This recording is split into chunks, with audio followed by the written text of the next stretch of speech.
to the 2013 WCS Global Finals. It is day 2. This is the Experts Desk. I'm DJ Wheat, and I am here to moderate these guys, talk a little bit about these games. And you know what? At the end of this day, where we started out with only 16 players, or 16 players out of the amazing talent across the entire world, there are only 4 left. And at the end of the day, one player will be $100,000 richer, and they will be crowned the first WCS Global Final champion here, and a big accomplishment for 2013. Let's introduce the folks here on the Expert Desk as we'll take you through the semifinals and the finals. Starting to my right, welcome back, gentlemen. Jeff, how are you doing in control? I'm doing well, man. It's an amazing event. So happy to be a part of it. We've also got Todd. Welcome back to the Expert Desk, Todd. Thank you. Really happy to be here, and I can't wait to see who will be crowned champion here, because this guy is going to be remembered forever. I agree. And I hope we see some games that will be remembered forever as well. To my left, I've got Apollo. Hello, welcome. Hello, thank you for having me. It's great. It's so great to have you, Apollo. Dude, that was hilarious. Sentence one out of your mouth, and I just start to get giggly. It doesn't matter. This is the Sean and Sean connection. Get the giggles, Sean. What's up, day 9? Oh, dude. The semifinals are insane. It's like fantasy matchups back to back, and guaranteed fantasy final. A guaranteed fantasy final. Everyone seems to be super excited for the match. We're not going to get started quite yet because we want to talk about these players. We want to talk about these semifinals and perhaps how they got here. I mean, we started this competition with 16 amazing players, now down to just the 4, as we mentioned earlier. I just want to say, of the 4 players, I want to throw this general question out here to you guys. Who are you surprised the most about not being here today? Well, I mean, 2 names leap out, obviously, and it's hard to get past just their rankings, because that ranking was determined through a season-long, or several season-long, actually, grid of tournaments. So sOs and Innovation leap out to me, and I actually, to be honest with you, I think based on the who had to play who, it's almost Innovation that surprised me more than even sOs, I would say. Yeah, surprised Lebo too, actually, Zeno said. Yeah, Todd, $50. What do you think, Todd? Yeah, I mean, rank 1 and 2, the 2 players that have been the most dominant throughout the season, not being in the semifinals, that's a huge shock to everybody. Would you guys agree? Would the Seans agree? I really think that the second semi, when looking at the bracket originally, should have been Deer and Innovation, right? But neither of them are there. Yeah, Deer to me is the biggest player sort of missing in the semifinals, because it's pretty hard to win any WCS tournament. I think that's fair to say. And then he won 2 in a row, very convincingly, but he just couldn't handle Jaedong, which is a real shock. You know, Jaedong consistently is considered an underdog in a lot of matchups, but consistently gets to the Final 4, to the finals again and again and again and again and again. And I mean, it's getting to the point where Jaedong is no longer the underdog player. He's really guaranteed to be one of the final bosses. I mean, the fact that sOs couldn't make it to the round of 4, and that Jaedong could, and Jaedong has done that so many times in the past, is like really impressive to me. I always think the discussion around Jaedong is really interesting, because it's always like people talk with almost, and I do it as well, so obviously it's not just everyone else, but there's always this sense of like, he just hasn't done it yet, you know, the poor guy. He's like taken second in some of the biggest tournaments of the freaking year, and I know we're a very win-oriented community, like we very much so cherish our champions, we love them. But Jaedong's been really good for a while now, so it is nice to see it click, and now he's, again, a threat to be the winner overall, but I think he should be that final boss, and I think it's nice he's establishing it here, but he has been a final boss for a while. Well, let's go ahead and move into the first semifinal that we're going to be seeing here today. Of course, that's going to be sOs versus Bomber, and I'd like to have a little discussion about their play styles and how these 2 play styles are going to clash. I mean, there's a lot that can be said about both sOs and Bomber. So let's start with sOs, because I know that everyone's had their own fair share of things to say about him, and you know, I'd love to maybe talk about the strengths and weaknesses of these players. So who wants to kick off with sOs? Take it away, Sean. Yeah. Here we go. It's all me now. Now listen, sOs is definitely the one player you would say he is not going to make it deep in this tournament, unless you're Rotterdam, because he's like, sOs will win the whole thing.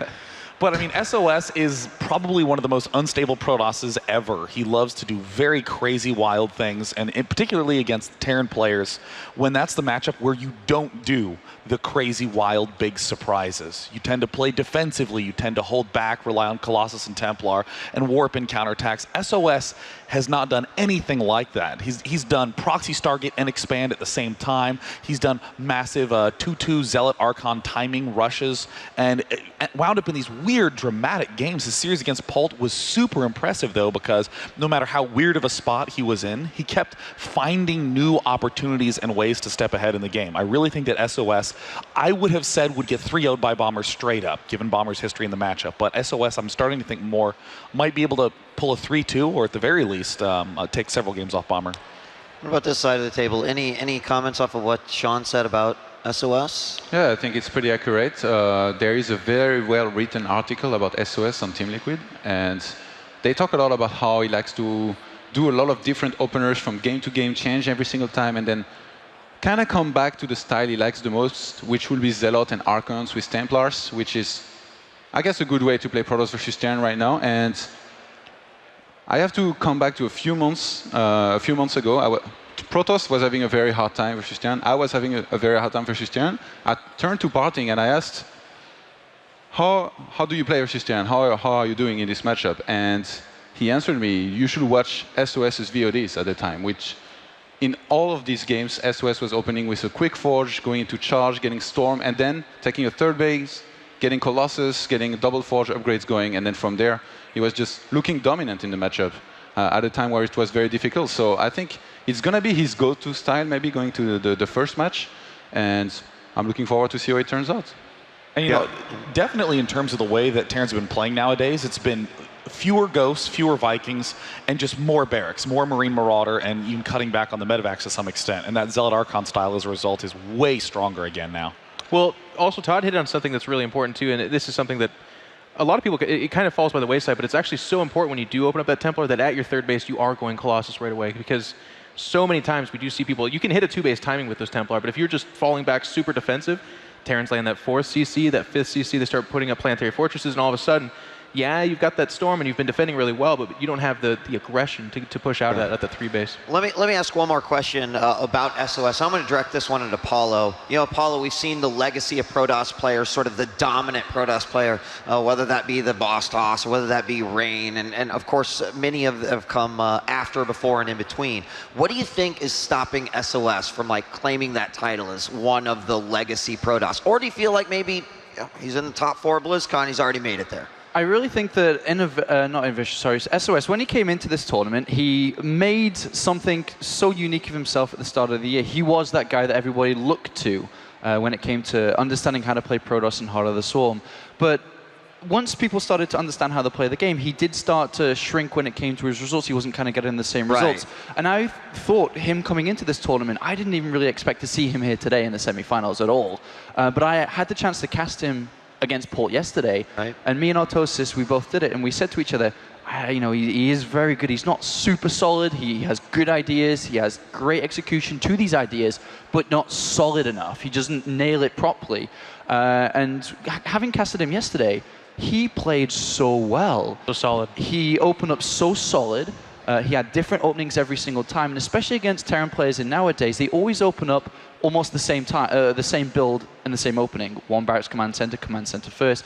SOS had different openings, and he was very aggressive, and he was very fast with his playstyle. For example, he'd be going Stargate openings. I saw you watching the games earlier.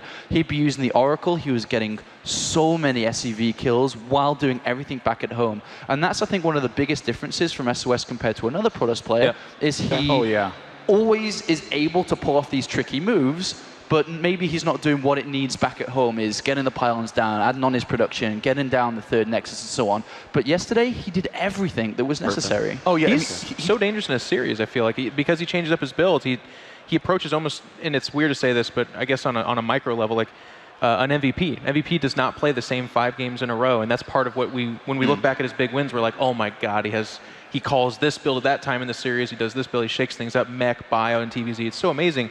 SOS comes really close to that. Of course, I don't think he has the the absolute top-tier mechanics that a lot of the big Protosses have, and I think that might be what's holding him back a little bit. But even to Bomber, who I think on paper is the favorite, I think he's a huge threat to take the series just because he could line up his builds really well, execute, and then win. Well, we've got 4 players we have to get through, so we could probably talk about SOS even longer. But yeah, let's actually shift things over to Bomber then. You know, off of what you're saying and the style of player that he is. Took out MMA, something that even Apollo thought wasn't going to happen. Of course, still a close series, 3-2, right? And then took out Solkey, and I had to make sure I just added that. And then Solkey, where Bomber said, you know, I not only thought this was going to be the toughest match, but I beat him with my mind games. And now I can take this to the championship. So let's talk about Bomber's style of play and whether or not you think his confidence can take him through the championship and past SOS. The thing with Bomber, having commentated him so often over the years, he's not afraid to play any style.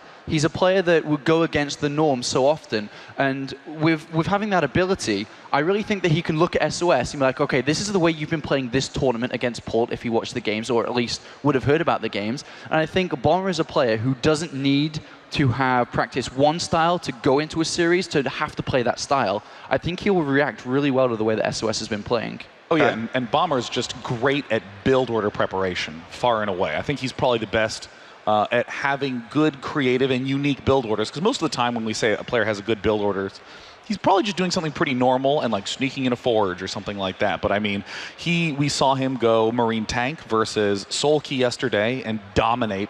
In every Terran vs. Zerg series, he goes Marine Tank at least one game and he dominates. Against Protosses, he's the player who's still pulling out Cloaked Banshee plays. He's the player who's still opening up one base gas factory and not going for the ultra-fast command center. He actually does have a really wide range, and even when he does play standard, he's still doing little cool twists like going for 4 racks with an early expand, being a little more aggressive on the ground, delaying the medevacs. He's just extremely versatile in that sense. Side, Todd, we haven't heard from you in a while. I think this is a very tricky match for SOS here because Bomber, we saw in the past, he's ready to pull SCVs anytime. It could come at any time, and that makes him really good. If you're not ready for this, it's going to be very hard to hold. I think SOS's style actually matches up very well versus Bomber because Bomber likes to pull SCVs. He likes to go for those big timings before Protoss gets too far into the late game. And if SOS opens the way I predicted earlier with some Charge Lords, some Templars, and he gets Storm, he's going to do very well against any kind of SCV pull, unless it's an SCV pull with a lot of Ghosts. So it's going to be very tricky. And we've seen Bomber actually, Sean, you said Bomber is not afraid to play any style in particular, but I think he might be kind of afraid to take it to the very late game. So I suspect we're going to see a Bomber maybe a little bit worried about that very late game versus Protoss and trying to finish the games early on. But surely with SOS's style that is so focused on the Twilight Council tech, always Templar play, he doesn't like to open Colossus. If you know this information as a Terran player going into the series, that has to give you a major edge. But does SOS change it up, though? That's You're the big asking question. Bomber to make a lot of Marines now, and he's like, well, if I must. I can do this. I think it's interesting because certainly Bomber does mix up the builds. You guys talk about that, and he's very well known for that, especially in the TVP matchup. But I almost wonder if in game plan terms he looks at SOS and says, well, that's kind of your forte. You're more known for that than even Bomber's. Bomber's known for his macro, for his just mid-game power. I mean, you talk about SCV pulls, you're not doing that at 7, well, some people do it at 7 minutes, I guess, but more mid-game stuff. I wonder if Bomber says, I'm going to deflect SOS's opening, be it a Stargate or be it some kind of early Charge Lord Archon attempt, and then take it to the mid-game and then overpower his opening, that Twilight Council tech you guys were talking about. But one thing that he did use a lot yesterday, SOS, was double Forge play. And that, if Bomber's going to play ultra defensive, could really change up the way the series is meant to play. I feel like if we're doing that like Cloaked Banshee versus SOS shenanigans, there's a heightened chance that SOS does come out ahead of Bomber. Whereas I feel like if Bomber plays receptive, he should be favored against SOS. SOS, that's just my opinion though, but who knows? I agree. All right. I agree. All right, well, let's, does any other comments about Bomber? Otherwise, we'll go on to the next. Okay, well, you know, actually, I got to echo what Todd said and what In Control said as well. Bomber loves SCV pulls. Yeah. Nice. Loves to pull SCVs. I actually think that probably in 3 out of the 5 games, if it goes all the way, we're going to see huge SCV pulls. And like Bomber specifically said that in practice, he trained to do just that because he noticed that it worked once in a series, and he started to think, well, wait, can I build a style around this? And that's how we saw him go so deep in WCS. When do we get to pull probes or drones? When does that actually happen? Yeah, when it's just like, all right. Here comes the Colossus attack, and he's bringing his probes. Well, keep in mind, he'll be able to chrono boost individual probes behind this. No, Jaedong's saving up larva. He can replenish 70 drones after he pulls all of them. All right, guys, let's move on to our second semifinal, where we have Maru taking on Jaedong. Again, talking about the styles of these two players and how that's going to affect this matchup, starting with our youngest player here at WCS for the global finals, Maru. And there was so much different stuff said about Maru yesterday up here, and all of it kind of came true, sort of about the styles, the lack of ghosts that we've seen overall. I mean, not necessarily going to be an issue going into this one, but I'm more curious because we haven't gotten to talk about Maru versus Zerg. So who wants to pick this one up? I think this is Maru's weakest matchup.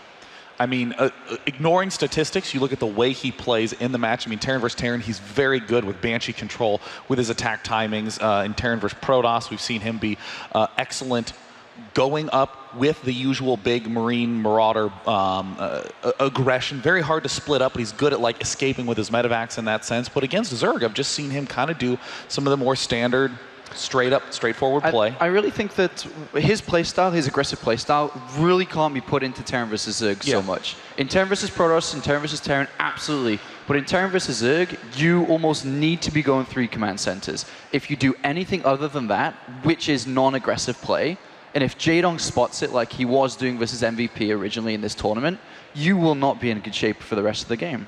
Well, non-aggressive play, I think that might be a thing of other matchups to talk about. Like Maru is aggressive, and I haven't seen a lot of his TVZ, but I can't even cite the specific example, but one that does come to mind is I remember he mixes in a lot of the 11 rack stuff, so he's definitely a threat to do proxy racks, and that's always that plays with the Zerg mind. They got to be really careful about that. We saw Jaedong taking risks as well, breaking away from Maru for a second with early pool against what he thought would be a CC first. Right. That's risky against Maru because Maru could be all across the board in terms of what his opening is. He's not known as the CC first guy. And then I've also seen him, you guys talk about his drops in all the matchups. If you can get a rhythm with your drops in the TVZ matchup, if you're hitting that 3rd and 4th base, if you're keeping the drone count low and you're keeping the Mutalisk in the backfield as opposed to forward, hitting up SCV lines and stuff like that, it's a scary matchup. So this one, like on paper, I look at it, I'm like, oh, Jaedong's got a really good chance, but then I'm like, I'm scared of that. Like I should be worried because Maru kind of sneaks in under the radar and just beats people in all matchups. Todd. Something that really impresses me with Maru is when he's going to enter the stage, just look at the look on his face. Yes. Like he's never impressed, and this really shows in his playstyle. It's true. It's actually he's attacking all over the place. He's dropping everywhere. He's not afraid of anybody or anything, and he's just gonna look to play his best. He thinks he's the best Terran. He knows he's the best Terran, and it's very hard to stop this guy. If you're Jaedong here, you're going to need to play even better than your A game at this point to be able to take him out. And as far as styles go as well, Jaedong has had a tough time against top Terrans in the past.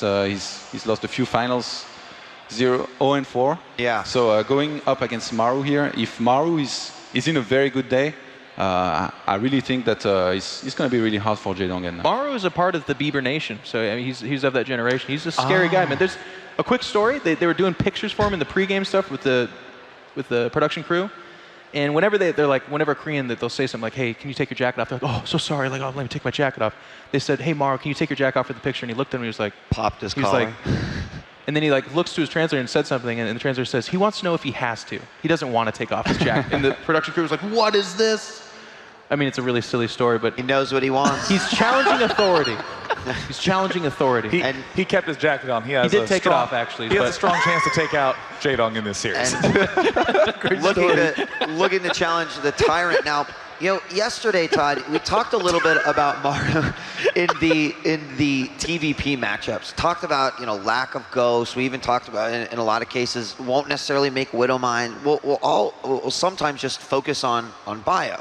Now, in the past, it's been something that could work, especially ultra-aggressive. But in this case, we're seeing Zerg struggle a little bit with Widowmine, bio play, something that Maru is absolutely capable of. Do we see him just going with something like this? I mean, in all those games that we saw Jaedong lose, 04, a lot of them were Marine Widowmine in that case. I think Maru would just look to play standard, and he also one interesting thing to note about him is that he has some of the best micro out there. I've seen games, I've seen highlights of this guy where he does moves that are like, oh my god, did you just hold a Baneling Roach all in with just these few units just perfectly splitting and basically playing everything perfectly. A lot like one of his former teammates. Well, I think he's still on the team, right? MKP? Yeah. I mean, he held off some pretty ridiculous stuff that you'd never think that he would be able to. Maru. Sick reference, Wheat. Thanks, Jeff. Sean's Maru. I just have to agree with what you guys say. His speed, and if he's able to get into rhythm today, he could actually win this tournament as well. I mean, a lot of people are looking at that matchup and looking at Jadon because they want to see him win a tournament, but I think this is going to be a lot harder than people think it will be for Jadong. I think he's completely wrong. I think it's going to be super easy. Should be a clear 3-0 for Jadong. Well, I actually, like, for different reasons, do think Jadong has an edge in this. So we agree. The ball is super wrong. Clear edge. Because, I mean, Maru, you can't do early aggression. You really can't in the matchup unless you're doing something really Marine heavy like Bomber would do. Jadong uses a really unique style of Zergling, Baneling, Mutalisk because even though those 3 units are what all the Zergs are going to be making an answer, how you do that varies widely. We see players saying, I'm not going to build any Banelings until I get to 22 Mutalisks. It's all going to be Ling Muta until that time. Then only then do I get Banelings. We've seen the Zerg players maybe do some more standard. I'll build Mutas, but if I see you attacking, then I'll build Banelings in response. We see Jadong favoring getting a pretty good amount of Banelings. He stays relatively low in Mutas, and the significant move that Jadong does again and again and again is he builds up just enough for defense, and if you are doing anything passive, he splits on either side of the map to do counterattacks, to flank from behind. He's one of the only Zergs who does this, because it's very risky to pull all your stuff away from your front and center core, because you don't want to run that risk of being out of position. But you'll see again and again and again, these counterattacks are going to be really common. And against Maru, Maru's only leg in this series, I think, is his Marine control. And it's astounding. It could carry him the whole way, but that's really his only edge, I think, against Jadong. So the counterattacks, I think, are going to give Maru hell. One of the things that really scares me about the matchup is that Jadong, when you look at his successful best of 5s, best of 7s, or what have you, his series play, he takes risks. That's what a champion, his Brood War, where he comes from. That's what they do. They take risks. They change up builds. And when it clicks, he looks brilliant. The crowd's going wild. It's amazing. I think back to his series against Tasia, even at DreamHack, or even just yesterday, where he was like, okay, I went for an early pool. He didn't CC at the bottom, but I know exactly when he will not add a depot, because if he just runs straight up, it gets blocked. But if he waits just a few seconds, he will be able to get up there. But if that gets blocked, he looks like a fool. The match goes the other way, and then it's all of a sudden the momentum's going the other direction. So you almost have to hold your breath against a player like Maru, who can change things up and say, is Jadong going to be in sync with his risks and his strategies, or is this his off day? Because he is not a player that's going to say, I'm better than you, I'll play receptive because I'm just going to outplay you. He will take risks, and if they succeed, it's going to go his direction. If they don't, it's not good. Do you think that Jadong's experience will play in this semifinal? Yeah, absolutely. I mean, he's been on this stage and bigger somehow. Well, bigger. I almost think it doesn't, because Maru just seems to not He doesn't care. I mean, like, he holds, he doesn't even true. like high five, he just holds his hands like flaccidly. and people just let people slap him, I told you, pay attention to his face when you're younger. I right. feel like you kind of have that advantage. Maybe you're maybe be able to deal with pressure a little bit different, but I still have to feel like there was definitely some frustration from Maru in his matchups versus Duck Duck, and obviously they were taking place on the other stage. But right. But how is he cheesing me again? But to the point where people were discussing the things he was doing, saying, and so how he was playing. Yeah. I still don't think he's so invulnerable being young, and I think the experience is definitely being eclipsed by This Jadong. is one of those debates, though, that could have, I feel, is strong on either side, because certainly experience is on Jadong's side, but there is something to be said for those young guys like Life and some of these other players that just, they don't have as much clouding their mind. They're just not worried about it. They're like, I'll probably be up here 200 more times. And then, rarely does that actually work out, but they don't know that. All right, so on the other side, one more thing. One more thing. Just one. So on the other side, let's say Maru doesn't really take any effect from being on stage or the crowd. Does Jadong gain from this? Does he not really not lose anything from the experience, but does he gain from the crowd? Do you think that it pushes him in the momentum? With every pulsating cheer, it gets bigger. Absolutely. I mean, he's said it in all of his interviews. Like that's one of the things that's driving him. Part of his motivation. Like a little edge he has. All right, guys, we're moments away from the first semifinal, so we've got to get your predictions on SOS versus Bomber. I'm going to start with Todd. Todd, SOS versus Bomber, who's your choice? I'm going to go with SOS. I mean, no surprise here. I play Protoss. I always predict Protoss to win. So. All right. SOS. Well, just to keep things even, because if the Protoss doesn't win, the only thing that would make Todd happier would be to complain about Terran. So I will pick Bomber to win 3-1. All right. Thank you, Jeff. I got your back, buddy. Yes, Apollo, quickly. Bomber's going to win. Bomber and Sean. What score? Bomber 3-2. I think it's Bomber 3-2. I think SOS, you know what? Let's do a prediction that if it goes right, will feel so good. Game 1 is going to go to Bomber. I don't care what the map is, it's his. Games 2 and 3, SOS is going to pull lead 2-1, but Bomber is going to tie it up in Game 4 and then win a relatively straightforward Game 5. That sounds like a really pleasant series. I like that. That sounds really nice. We could yap all day, but instead, let's kick off the first semifinal for the 2013 WCS Global Finals. Let's send it over to the main stage and introduce our players. Thanks very much, guys. Yeah, this crowd here today is absolutely extraordinary. They are going to have a really fun day of StarCraft 2. It's time for our first semi-final, but before we get there is a man playing in the semi-final who's had very quiet work done.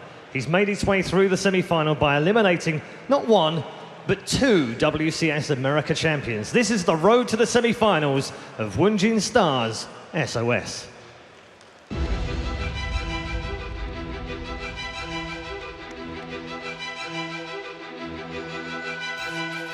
Please make some noise for the World Championship Series Top 16.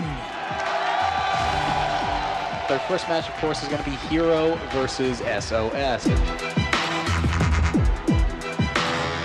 Darkons have a great concave, and he is going to lay into SOS with the full strength of his army. But Kevin, I don't think he's got nearly enough. Look at the army of Hero melting away. This is SOS, and this is a very serious contender for BlizzCon 2013.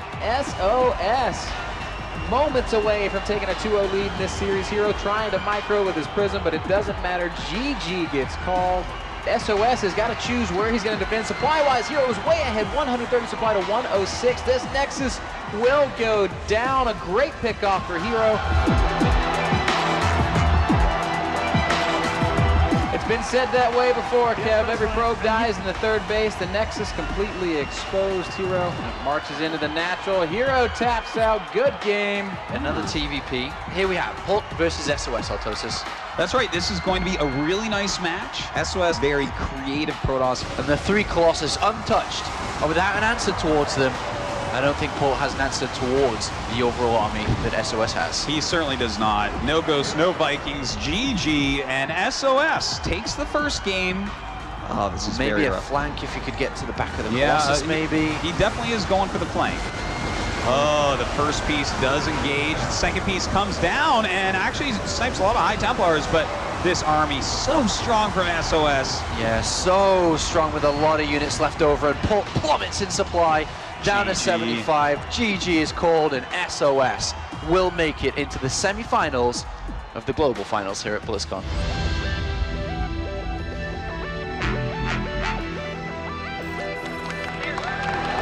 Ladies and gentlemen, please welcome the man ranked number 12 in the WCS rankings. That makes him officially the dark horse of the tournament to the stage. Wunjin Stars, SOS!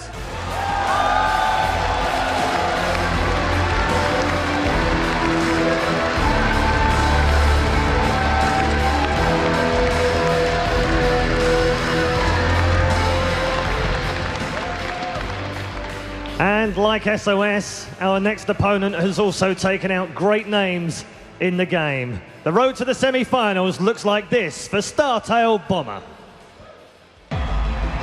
Ladies and gentlemen, we are moments away from our first round of 16 matchup. Head-to-head now, MMA against Bomber. He is the oldest and most experienced player.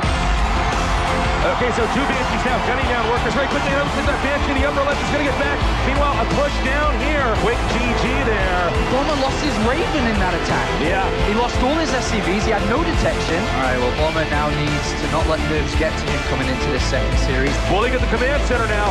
Command center getting low, half health, 1/3 health, and it's gone. And MMA says, all right, you've got me. I've got one last push in me. But look, Bomber's ready. He's got so many Marines. And he says, you know what? That's going to be it. GG. Well, that's a beautiful position for Bomber. Really beautiful. But there is the drops on the same side on the other. They need to do a lot of damage down here. Bomber like promptly exited out of that game. Then Bomber come back 2 and 3, now sitting at 2-1. I don't know if this is going to be too effective because I don't know if he's going to have the minerals to make more Marines and bunkers, and that's going to be it. MMA took a gamble and it paid off. He brought it to game number 5. The question is, can he win there? Bomber crushes this attack. MMA put everything into this with no command center. It's nothing. GG. Bomber goes into the quarterfinals here, Tasteless. He did a fantastic job, and Bomber definitely every reason to be confident.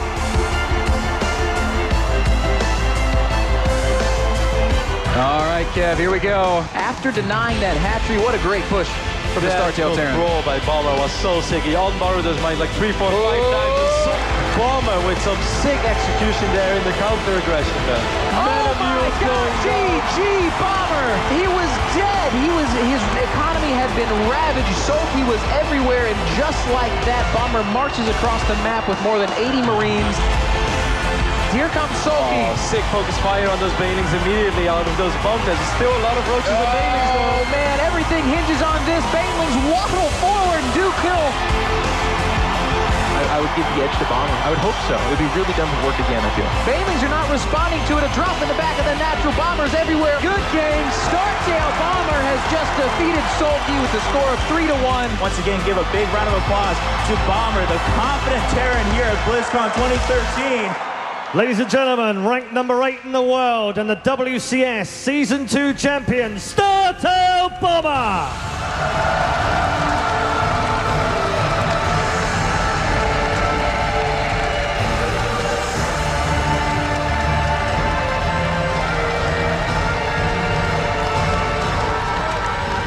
Your commentary team for this fantastic semi-final, please make some noise for Bitterdam! Thank you so much, Paul, and welcome to the desk. I am Mr. Bitter, joined as always by Ro4, and we are getting ready to hop into our first semi-final of the day. BlizzCon has been amazing so far, and Kevin, these next 4 players promised not to disappoint. Definitely not. I'm super stoked for our upcoming semi-final. Bomber versus sOs. I think it's going to be a great PvT series. Seen a couple of really good PvT games already this tournament as well. Yesterday with Deer versus Tasia.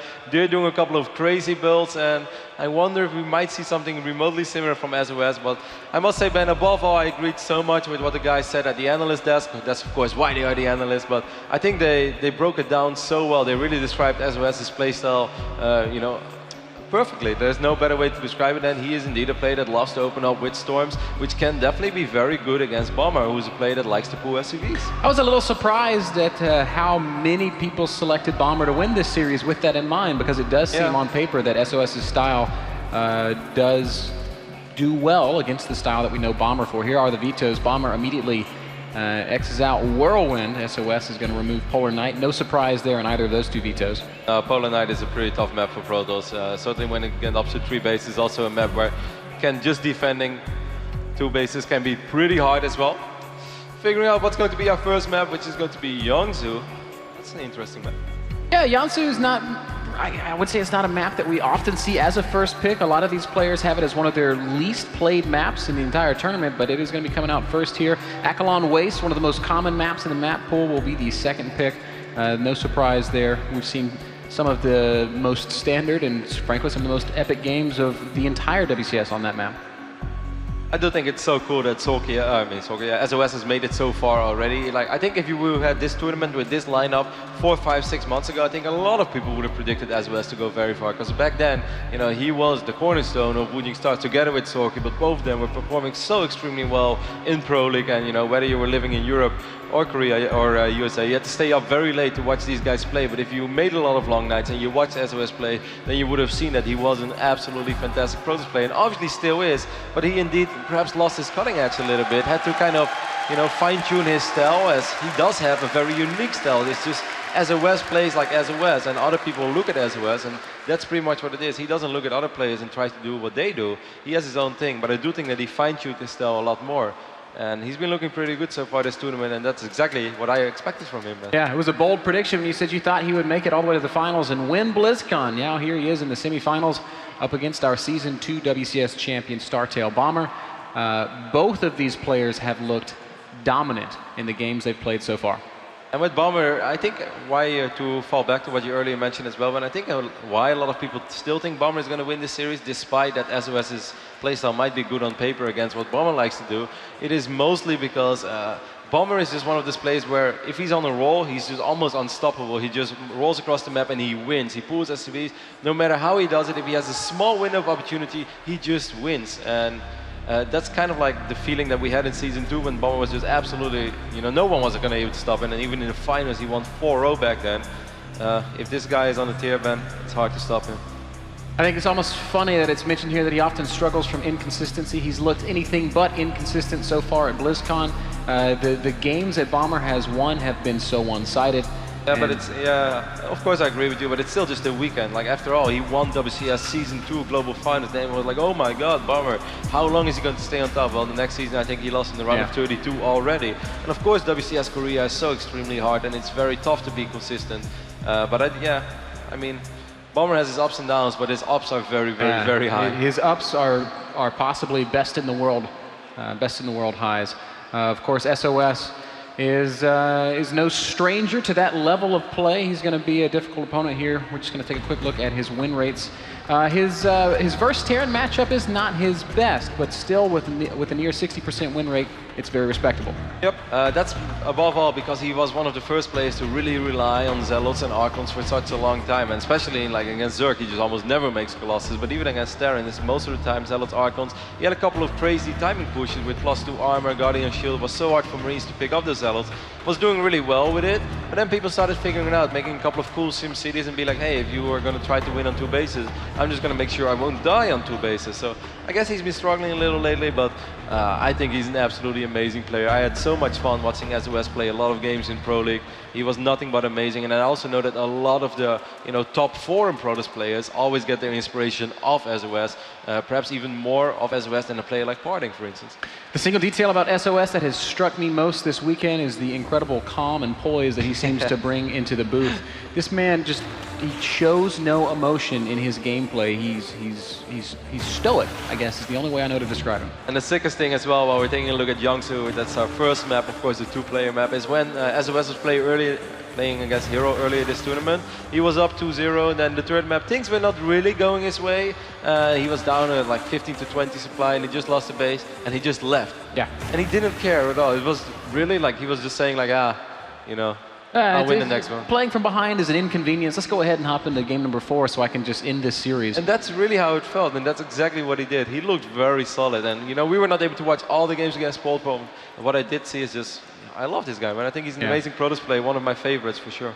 Certainly appears to be very confident this weekend, and that is showing in his gameplay and in his games. Our players are ready to go on Jiangsu. The countdown has just begun. Day 2 of BlizzCon is about to happen, Kev. There's no better feeling than entering a series, Ben, or a semi-final in such a big tournament like this on the biggest stage, and you just don't really know which way it's going to go. On paper you might say SOS, but still Bomber is the favorite for the majority of the people. I'm super excited, and I'm just ready for some good StarCraft.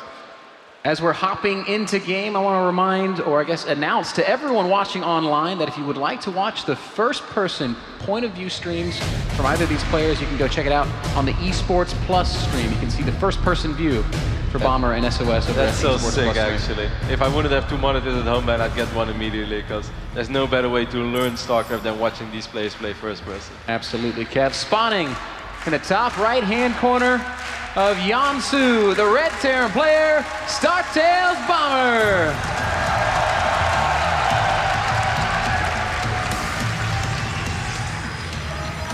And his opponent in the bottom left-hand corner of the map, the blue Protoss player from the Wounded Stars, sOs.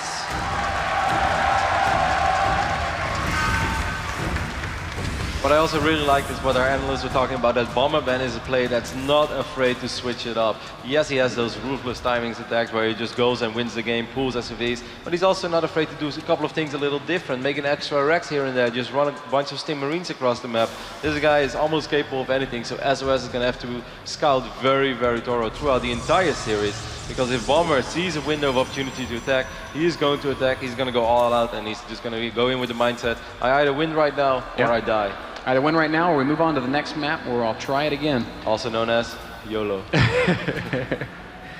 Oh man, that's the sudden realization that Johan Merlo did not choose Bomber, the YOLO Terran. Doesn't feel right. Gas openings for both of these players, probably going to be a Reaper for Bomber. Something that we've seen a lot from him this weekend already. Yeah, I'm expecting a Reaper into a command center. Anything else would already be a little bit surprising. Of course, quick factory builds are not necessarily bad. They can be good, but it's also something that you have to deal damage to it. And SOS is not a super greedy Protoss early on, I feel. Of course, you know, he's going to try to cut a few corners here and there, but he's not the Protoss player that goes up to 3 bases or like barely has any idea of what's going on and whatnot. So I think Bomber shouldn't try to go too crazy and just a Reaper into a fast expand. Makes a lot of sense. Pretty meticulous building placement already from SOS. That pylon that we were just looking at the top of his base is going to be able to spot Reapers as they hop up and down, if that is in fact what happens. It just gives him that much more early warning to the incoming Reaper, allowing him to try to shut it down as quickly as possible. Looking like we're going to see pretty fast. Oh, Bomber already getting cheeky. Starts the engineering bay in the natural expansion of SOS. And that's just going to slow down his expansion ever so slightly. Fortunate for SOS, he does have that Zealot building. Yep, and he's actually not even continuing building the engineering bay, which I'm surprised by a little bit. Of course, the probe was there harassing the SUV, but I still felt he could have done some additional HP down. Oh, the SUV! And look at the probe. The probe's like, I'm fast. Not fast enough. Not today, little probe. Here comes that Reaper as SOS and Bomber both plant their expansions. Bomber notably puts his command center on the low ground, so feeling confident that he has no reason to worry. Close eye to see if SOS is going to produce a Stalker or not, because if he loses out this Stalker and Bomber is careless with his first bunker, he might be in a little bit of early trouble already, because there's a Zealot as well. 3 Rex opening there for Bomber. Bomber is playing this pretty damn safe, man. Most of the time just like a second Rex would be enough. Then you see a tech lab and they start researching either Stim or Combat Shield, and then eventually, you know, they try to get the Medavacs out as soon as possible. What Bomber is going to do here is going to have a lot of units early on, which, you know, can be for defensive purposes, but SOS not really a player that you have to worry about like some crazy 3-gate aggression or whatnot. Maybe in the later stage of the game, like the early mid-game, when maybe there's charge or a +2 or a +1 armor. But whoa, Proxy Stargate going down for SOS. That's not something that, well, should we be surprised that SOS is known to mix it up, but I would not have expected that here on Yonsu. Oh, and also the way that it went so far, like he went into a fast expand, everything looks so natural, so normal, and then suddenly there's a Proxy Stargate on the other side of the map. This Reaper, oh my God. Unbelievable star sense from Bomber. As long as this Reaper doesn't change course, he's gonna spot it. There it is. That's very, very good news for Bomber. As you can see, 3 Marines are being produced at the time, 4 even, because he has 1 reactor as well, almost forgot about it. Start researching Stim as well. Combat Shield can be better to defend like certain gateway attacks, but Stim is definitely better to pick off Stargate units. The Reaper even running right past the probe will turn around and get rid of him. So this is just excellent early game scouting from Bomber, spotting SOS's intentions and what will he do about it. There is an Oracle on the way. We see 4 Marines being produced at a time. Stim's on the way. Now this is obviously a very good start for Bomber, but I don't think it's man overboard yet for SOS. These amazing Protoss players, they keep surprising me whenever I feel like, oh, this is a really big commitment, and then they just kind of transition out of it while barely losing anything, just getting that Oracle there, because that Oracle does, of course, pose a threat that Bomber has to worry about. SOS not the player to just sacrifice his Oracle. Well, he gets a free kill there on the Reaper, which is very nice. Yep, nice catch there, SOS getting that Reaper out of there. Here's that first Oracle that we were talking about. There's already a lot of Marines waiting. You gotta be careful, SOS. You've taken way too much damage, and down goes the Oracle. First blood. Well, it was technically the Reaper, but we're gonna call it that Oracle kill. Great play there from Bomber. That's a huge advantage to the Terran player early on Yonsu. That's the complete opposite of what I just said 10 seconds ago, where I did not think that SOS would ever like sacrifice that Oracle. Obviously he didn't meant to, he got very unlucky there with the way he rallied it, but also a little careless, perhaps getting a little nervous after all. Marine's gonna continue to give chase here on these Stalkers, does not want to have to deal with the early Stalker pressure. Good micro from SOS, and great micro from Bomber. Sides, yeah. Very nice the way that he pulled back that one Marine, messing up the movement from the stalks a little bit, taking some additional damage. Charge already being researched, plus 1 armor as well. 4 additional gates going down, because SOS is a little worried now, Ben.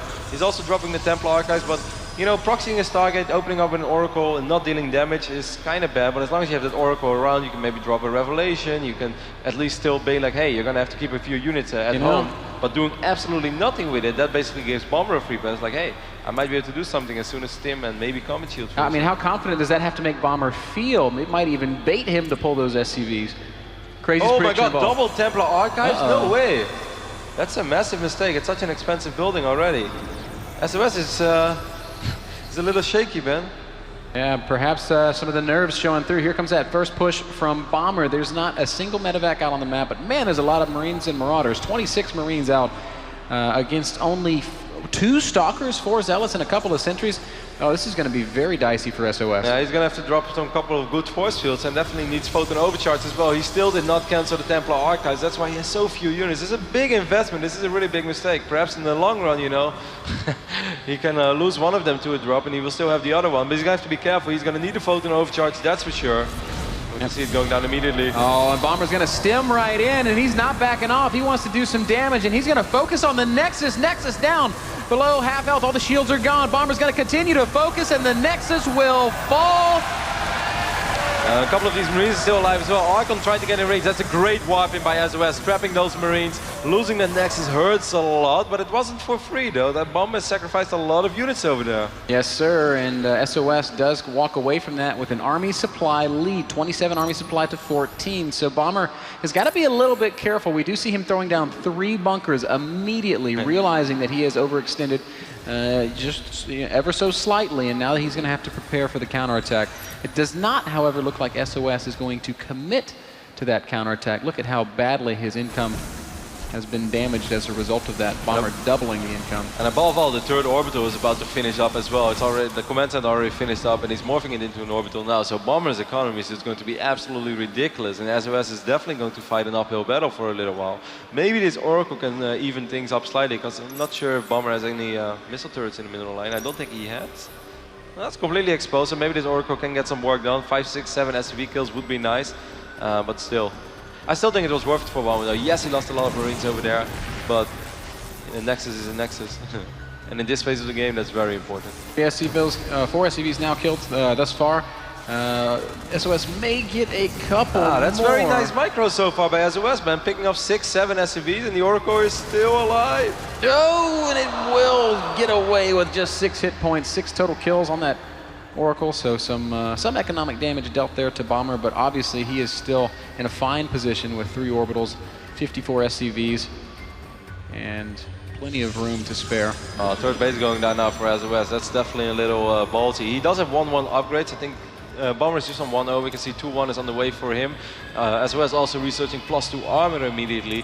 So he's going to have these charters, he's going to have the Archons that he loves so much, and of course he's going to be able to drop some Storms as well. But if Bomber's army is just way, way, way bigger, he can definitely eat a couple of those Storms and still micro his way out of it. And I'm afraid that's probably what's going to happen. Bomber is just going to attack when his army supply is like 30 to 35 supply more than the one of SOS.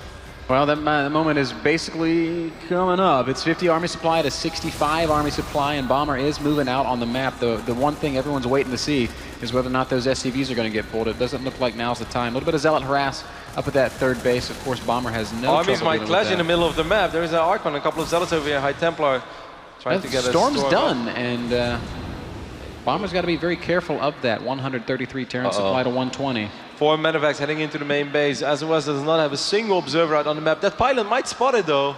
It's close. I guess not enough vision. So far, SOS appears to have no idea. That probe!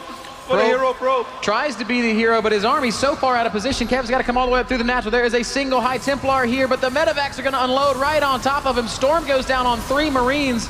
And a cannon trying to save the day, but photon overcharge. Nexus. Reinforcing Zealots trying to come back. Nexus is taking, oh my God, it's going to go down. Nexus will fall, and once again, Bomber snites off an SOS expansion.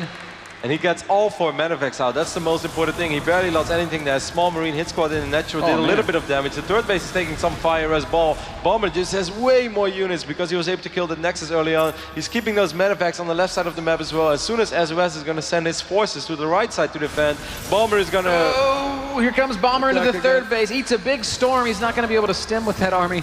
And as a result, that means he's not going to really be able to do much damage here. Nice defense here from SOS. Picks off both medevacs. Big first-person view here by Bomber. Still, in the main base, Bomber just refuses to relent. He's probably going to cancel this Nexus once again. SOS will try to strike back in the third base of Bomber. He's got a couple of Zealots there that are doing some good damage. That's very nice, actually. I don't think Bomber is taking care of that, as Bomber is just dropping all over the place, so he's definitely looking on this side of the map. One more storm will land on most of these Marines. SOS is doing a fantastic job with the little units that he has to somehow even up King's Thing, and these two Zealots. These Zealots have just ravaged the third base. 16 workers in total have died. Bomber's starting to maybe overextend a little bit. Maybe he's a little too spread out. And SOS, in spite of all the damage that he's taken, is beginning to step. Man, the storms have just been excellent, and Bomber is not microing out of them at all. Still, SOS is behind 110 supply to about 140.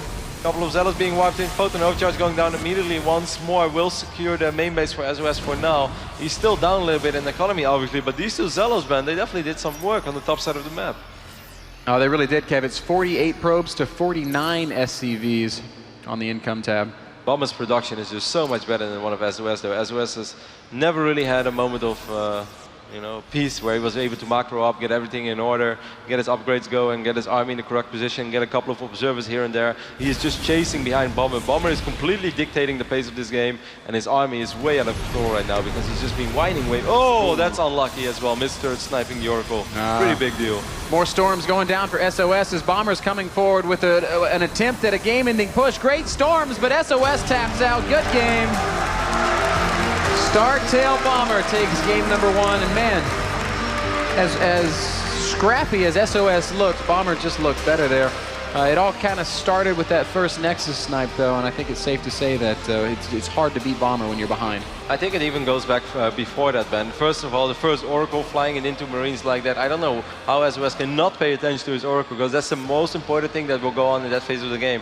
I'm sure that he expected the Marines to send in the mineral line, but Bomber already was ahead of the fact that he's probably going to try to do something in my natural and transfer those Marines, and he just parked those Marines below the Oracle. That's a big mistake for SOS. Then the second big mistake was the second Templar Archives. If you open up this style, where you're going to go with an upgrade, where you're going to research charge and storm, you have very, very few units, so every single resource that you have is extremely important. Making a second Templar Archives while opening up with a proxy Stargate that didn't work, then you're so far behind already, and it's an uphill battle that's very hard to fight. Game 2 is going to be happening on Akalon Wastes. Our players appear to be just about ready, so we'll be firing this one up momentarily. Right now, Bomber leads 1-0 in this best-of-5 series. SOS, of course, is going to want to bounce back on Akalon, because going down 0-2 against Bomber is not a good position to be in. Nope, because then Bomber can just go full crazy mode and do whatever the hell he wants to win either game number 3, 4, or 5.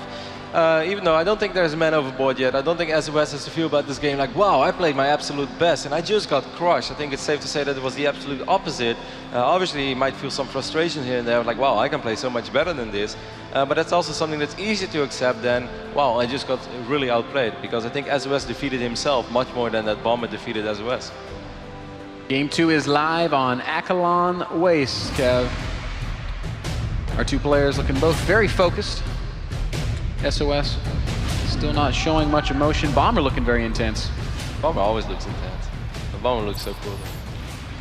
And here we go, spawning in the bottom right-hand corner of Akalon Wastes, leading 1-0. The Red Terran player, Star-Tails Bomber.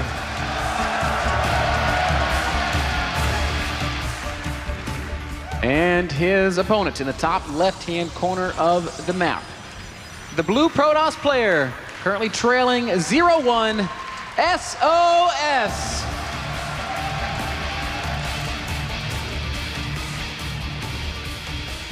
Great crowd here at BlizzCon.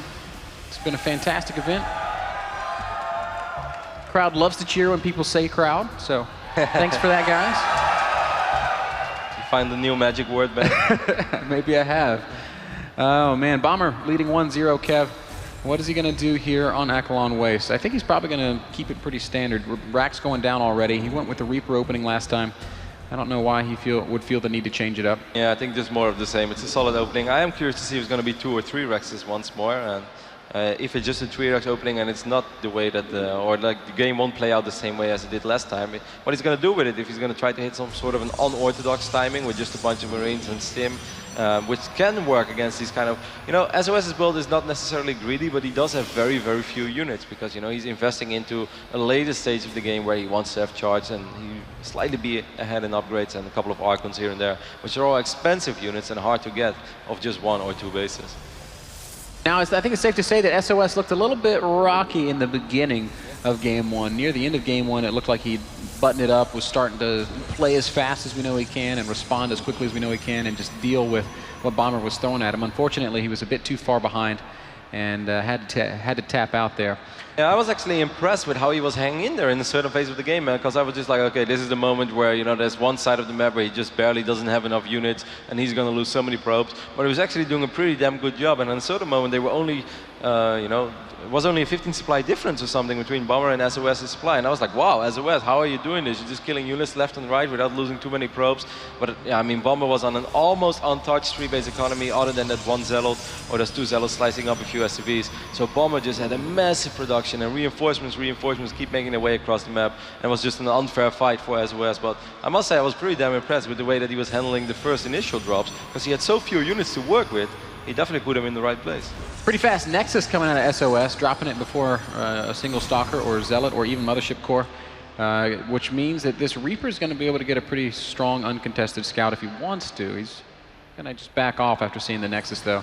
Live to scout another day. Like, let's see if I can find another one of those proxy Stargates, because that's what really grew for me last night. Yeah, seriously. Command center's down on the low ground for Bomber.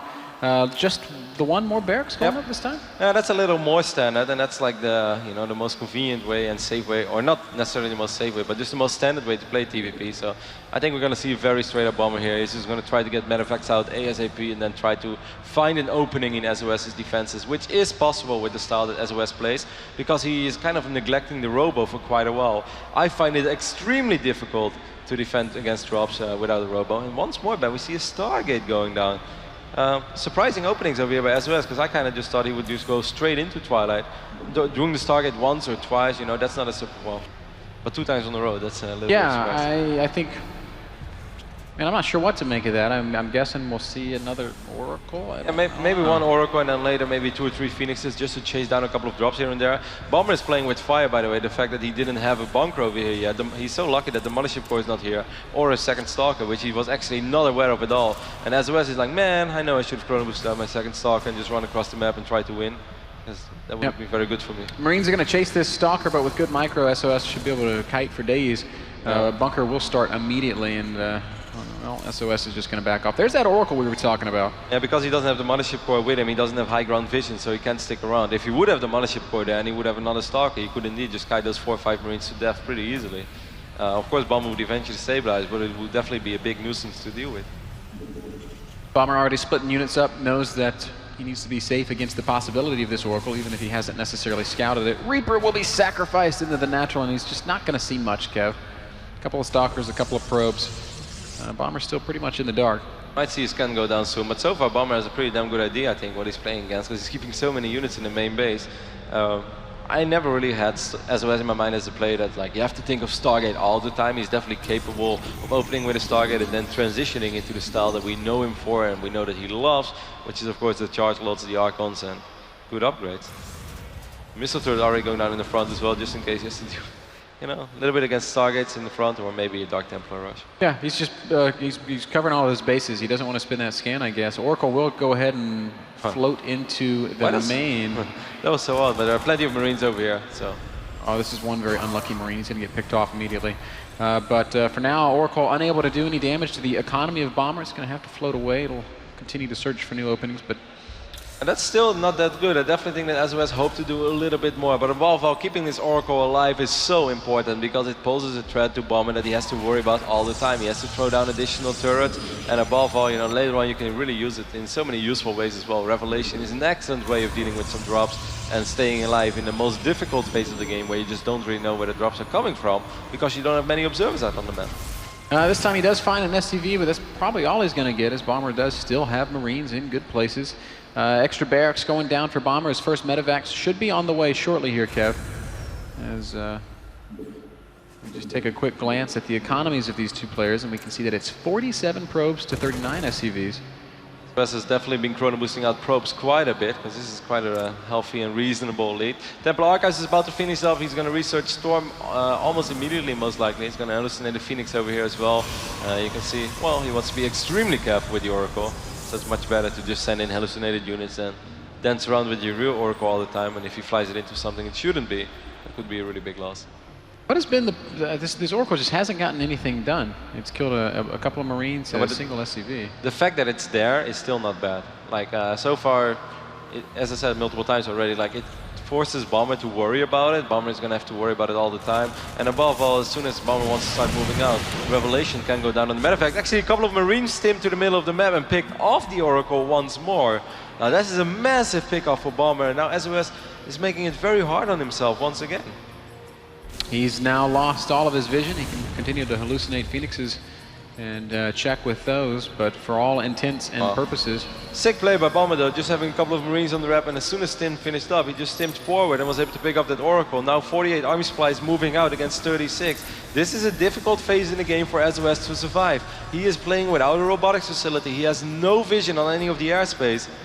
I have no idea how he's going to defend against all the drops. Going to have to be excellent use of Storm. Actually, SOS is going to walk down his ramp to meet Bomber. Here he sees the army, and of course he'll immediately turn back around, does not want to contend with this Bioforce. In open space, a good first Storm, a good second Storm from SOS. That's going to push Bomber back for now. But with Medivacs overhead, all he has to do is heal up and be content to know that there's only a single Storm left behind this. Additional Nexus going down for SOS, and we just saw him dropping the robotics facility as well. Those were indeed pretty juicy storms, but I wouldn't have minded to maybe see like a double feedback on two of those manufacts, so it makes it a lot harder for Bomber to drop from that point on, or even just heal up that army. Zealot count is pretty high right now for SOS. He's got 12 Zealots out with charge. Still needs to pose an overcharge to deal with his army though, or maybe a couple of excellent force fields. Gun and shield will go down. He will zone out a couple of these bio units. But he's not going to get any kills as the positioning of Bomber's army is too good for these Zealots to engage. There's a good Storm all over the Marines. And a second good Storm is going to pick up a couple of Marine kills. SOS is hanging in there, but Bomber relentless with these pokes. Marines and Marauders just dancing forward, doing as much damage as they can before backing off. Oh, another good Storm. Third base has completed for SOS. But one High Templar did get picked off, and it had a lot of energy, so this is still going to be a little rough for SOS, but he does, of course, have Photon Overcharge if he really needs it, or maybe a Time Warp. That's another great Storm landing on top of many of those Marines. Yeah, SOS has been storming brilliantly in both games 1 and 2. I'm a little bit surprised that they're so even, like supply-wise, that Bomber just has a small advantage. I don't feel that Bomber has been throwing away too many units. And SOS, despite that Stargate opening, one more High Templar gets picked off over here. That's a good play by Bomber. Those are really important pickoffs. Archon might also go down, drops very low. Close. It's all about the Zealots and the Templar right now. SOS knowing that he needs to land good Storms. He knows he can't afford to lose any more High Templar. Bomber is doing a fantastic job microing this so far. This is insane. He's going to try to snipe out additional High Templars. Doesn't really get one though. A couple of whiff Storms this time, and Bomber's position improving ever so slightly. He's going to continue trying to find openings. Hasn't tried dropping yet. There are 10 medevacs out on the map right now, so there is so much healing normally in this army, even though we can see most of those medevacs are extremely low on energy. But still, a couple of Storms are not going to be good enough. He needs to land Storm to actually finish off the Marines, because just damaging them against 10 medevacs, that's not going to cut it. Here comes Bomber's third base. There's a Zealot there trying to delay that inevitability, but first drop going out as well, Ben, on the right top side of the map. This could be an extremely important. The first observers are in production. He does have High Templar there with a lot of energy. A couple of feedback probably not that good, as they won't have that much energy. SOS knows he's going to storm all 4 medevacs. And Bomber is going to boost into the main base. He's going to drop right on top of warping in Zealots. Also pushing into the third base is Bomber. A good Storm from SOS. He immediately pulls his probes, and this drop has been beautifully dealt with. Bomber trying to micro and make the most of it, but his army in the third base has been cleaned up. This drop in the main is sticking around for a little while longer, though. Probes starting to fall now. Photon Overcharge being forced. I felt Photon Overcharge was a little late to this party. He lost a lot of additional probes that he really didn't have to lose, and a couple of those Zealots were not able to finish off the units, which they would have been if they actually had Photon Overcharge assisting them. Now we can see that this drop will get cleaned up eventually, but not before. It definitely paid for itself. Yeah, grand total of 12 probes dying. SOS now out on the maps, found some medevacs in transit. What about the Nexus? It's running pretty damn low on HP. But one Marauder is not going to be enough to take it down. Bomber might come back for a second visit, though, Kev. Colossus transition is on the way for SOS. Thermalance in the first of his Colossi are in production. I must say I'm starting to like the upgrades for Bomber. It's going to be 2-2 against O2 soon. Of course, the +2 armor is nice for SOS, but a couple of attack upgrades would be nice as well. Then again, he will have Storm and Colossus at the same time just to fight against pure bio army. So upgrades are not the most important thing in the world for him, at least the attacking upgrades. As long as he has units to just survive and defend those Colossus and is able to land a couple of Storms, he should be in pretty damn good shape. His Zealot Harass is not going to do too much damage. Bomber is just in position to deal with it this time. And his drop making its way around the top half of the map is a huge one. There's a lot of Zealots in the main base, but that Nexus is so low, Kev, that I don't know. I don't think Bomber should go for this because there's not much else going on the map, so it's not very likely that this drop is going to deal a crazy amount of damage. There are a couple of High Templars there. There's Photon Overcharge as well. He is scanning, so he's even going to give it away. Yep. Oh, it's so smart to put those two medevacs in front because I think he was hoping that he would feedback them, and those are the empty medevacs. That's a sick play by Bomber. Oh, but there will be feedbacks in the third base where Bomber has decided to unload. No medevacs falling. A Colossus a little bit too exposed is going to take a lot of damage, but does not fall. Good control from SOS, and Bomber's got no choice but to evacuate at the same time. Pushing into the natural Stalkers, and Colossi are in position though, and Bomber cannot find an opening. Time is ticking, man. Now the additional starport is going down. +1 air weapons being researched as well. This is the point in the game where Bomber said, all right, I'm not going to win this game with just Marines and Marauders, no matter how good my drop control is, as I'm going to try to drop once more. And he's able to pick off a few probes. Wow, that's a great storm. Beautiful defense. Everything goes down. Archon picks up the final shot on the medevac, and Bomber will back off completely. 185 Terran supply against 160 Protoss supply. Harvesters 66 to 55, so the income honestly is pretty even at this point in the game. Oh, Bomber! Also even good storm, and great feedbacks on the medevacs. Bomber is going to be forced to turn around once again. Oh man, that is a lot of Marines, Kevin, and they are going to press forward. Colossus, he can't really run into this army. Those Colossus are not going to die. There are barely any Vikings. Additional High Templars coming in as well. That was so good for SOS. He killed so many of those medevacs. Oh man, and the Marines are going to continue to be roasted. Archons and Colossi just ripping through the army of Bomber. But Bomber picked off 2 High Templars there with an insane amount of energy. That was very good. I'm not sure if SOS has any additional High Templars. Yes, he has a couple of defensive ones. Don't have as much Storm as the ones that he just lost though. But still, this is going to be a very, very tough hold for Bomber. Oh, he's behind in supply. Army supply is 113 to 110. Bomber may have 3-3 when they fight, and that could be invaluable. But how is he ever going to deal with the Colossi? There are only 4 Vikings out on the map. Scans to kill the Observer, but that's not going to happen. A good blink, and a couple of those Vikings do go down. Bomber stims and pushes forward, and SOS says, no, I'm not going to fight unless we're going to show good feedback again from that High Templar. Man, SOS has played a fantastic game number 2 over here. Perhaps once more a little sloppy in the start, but the moment he started defending, it was perfect. Storms are going to land all over these Marines. All over the bio. SOS is pushing Bomber all the way back into the third base. More Storms go down, and Bomber's in a lot of trouble. Here's the SCV pull, but it's not going to matter. SOS is just destroying the army of Bomber. The last of his troops will go down. Good game. SOS ties it up at 1 each. Wow, what a fantastic ending to game number 2. SOS dancing his army multiple times, and Bomber dropping the Manamuse as well, saying like, all right, I see what you did there. What a great game by SOS, man. I think it was once more. I don't understand, man, how these Protoss players are able to defend the drops so well while having barely any observers, and even he lost his Oracle early on. How they do it is beyond me. Of course, Photon Overcharge helps out a lot, but it is so hard to do it. To split up your units properly every single time, but SOS did it, man. That's pretty ridiculous. SOS just knew when he was going to be dropped, and he had units in the right places and took a little bit of damage here and there, but mostly just dealt with it, and he did so in convincing fashion. Very nice play from SOS there on Akalon Waste. We're going to move on to Derelict Watcher. You know, at the start of the pre-show, Day 9 was like, you know, this is what I think is going to happen. Bomber's going to win game 1, and then SOS is going to take games 2 and 3 before Bomber closes it out 3-2.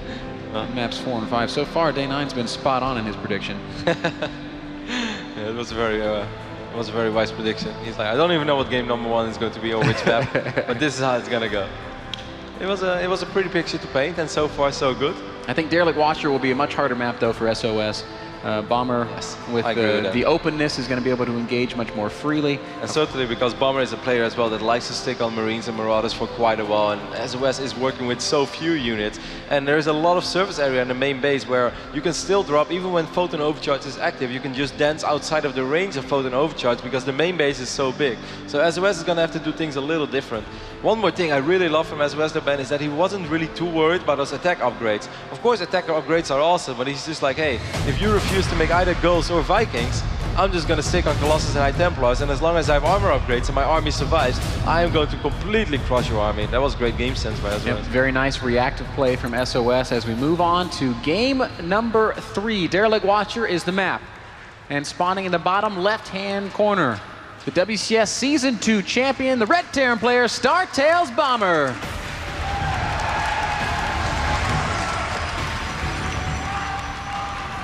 Bomber's opponent just look oh so convincing on Akalon Waste. He's the blue Protoss player in the top right-hand corner of the map from Woongjin Stars, SOS.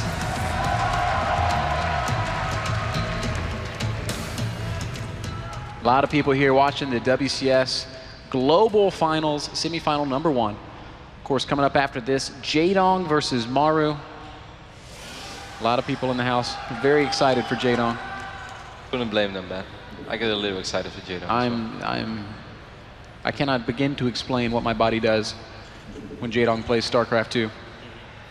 I am super curious to see how this game will play out. As you mentioned as well, Derelict, a much harder map to defend 3 bases than Akalon. There is so much area just between these 2 bases, and even like the turret has quite a bit of surface area where a Bomber could start dropping. So I really wonder if SOS is going to do something different. And is he going to go with the Stargate opening once more? Because those Oracles, Ben, have not really been paying for themselves. In game number 1, it was just, you know, it was horrible. They did absolutely nothing.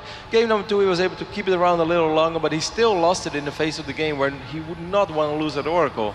And I'm just blown away because when you watch these guys play and we have full vision so we can see the drops incoming, and then we see like, oh, the Protoss player has some units here and there. But if you are SOS and you have as little vision as he had, it is so extremely hard to always have units in the right place and always do the right thing. I'm just blown away by the game sense of these guys. Yeah, great game sense, great positional play out of both players.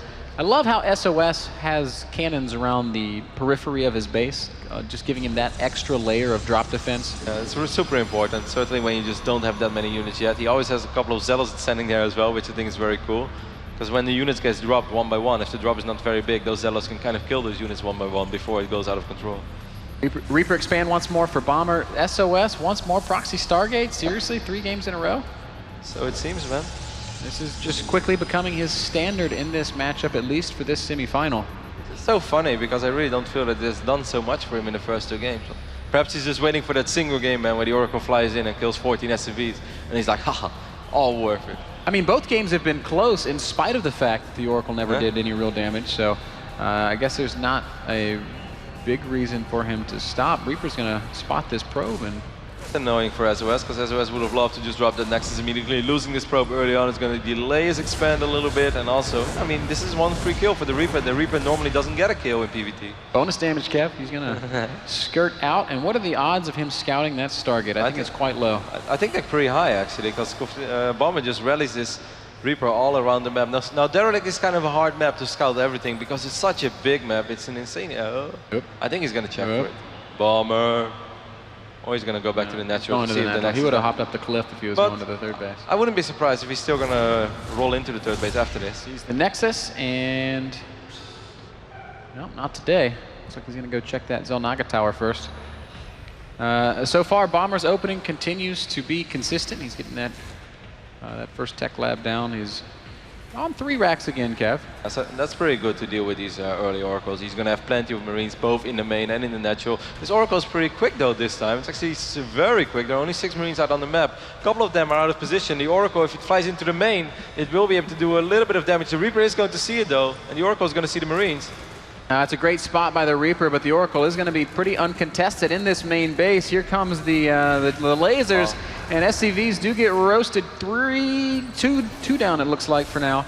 And this poor Reaper also going to get blasted a little bit. The Reaper is definitely a trooper. He's taking one for the team. The Oracle taking quite a bit of damage. Sick micro there, though, by sOs. Stunning stepping with those with the Oracle. That's pretty damn hard to do. Bomber's also done a great job of keeping his SCVs alive, pulling them at just the right moment, and really minimizing the damage that he took there. Lost 2 SCVs. Yeah, a little bit of mining time loss. At least his Oracle has been more successful than in the previous games already. So I think sOs is feeling pretty good about it. It's a double forge opening as well, as shown to you guys by Funkadelic. Of course, big shout out to our French observer. Is it Funka or is it Infraser? It's Funka, Kev. I knew it. Funka's ahead of it. I'm of the opinion now that Funka's the best observer in the world. He has surpassed Adebisi in observing greatness. Double forge is interesting, though, because that means that we are going to see a different style from sOs, man. Maybe he's going to stay on 2 bases a little longer, because he's like, you know what, it's going to be very hard for me to defend 3 bases in the way that I did on Eklan, or even take it at a remotely similar time as I did before. Oh man, if he's going to pull the Marines out of position with this fake Oracle and then fly into the natural line and pick up some SVs, that would be a sick play. Here comes that fake Oracle. There are units in both positions, though, so Bomber should not oh, he is going to react, but at the same time, oh man, no, he is going to get a couple of SCV kills. Cute plays here from sOs. Little things to make big differences. 3 more SCVs go down. I just have the biggest smile on my face now, because those are the small things that make this game so beautiful. And this is 5 kills already, and the Oracle is still alive, so Revelation can be casted later on as well. That's a lot of buy units over here, though, for Bomber. Of course, 3 racks allow him to produce quite a few units. There are sentries, though, so with Force Fields, Guardian Shield, and Photon Overcharge, sOs should be fine. sOs should definitely not be thinking about a 3rd base, but considering the fact that he went double forge, I don't think he's thinking about taking a 3rd base anytime soon. A very good hallucinated Oracle scout there, spots this army, so sOs knows not to be down his ramp. He's going to just back up and be in position for those defensive force fields and for that photon overcharge. This poor Reaper. Man, he's been such a trooper, absorbing damage for his friends and stuff, then he gets sacrificed like this. Bomber just trying to bait one more force field. He will, and actually he's going to get a lot of units caught as a result of that. There's the photon overcharge going down. Marines trying to pick up the Mothership Core, but that won't happen. Photon overcharge will pick up these, a few of these Marines, not all of them. A lot of additional gates going down for sOs, though, so he's just waiting to transport those gates, and then he will have a lot of units. Force is going to have to go down, but this is going to be tricky either way. Bomber getting a little bit crazy here, stemming up the ramp. The sentries are all out of energy, and now Bomber's getting up into the main base. Without force fields, without sentries now, is there photon overcharge in the main? I don't think there is. Time Warp has to be casted. The probes are going to try to do some fighting of their own, but this is going to be a costly defense for sOs. Bomber somehow finding just the most opportune opening imaginable. Finally, these units are going to get surrounded, but not before a lot of probes fall. In total, 11 harvesters killed by Bomber with that little attack. Well, the supply count is very one-sided, 74 against 41, but sOs did just invest a lot in his production as he threw down so many gateways. Oh my god, the army of sOs is 1 Zealot and 1 Sentry, Kev.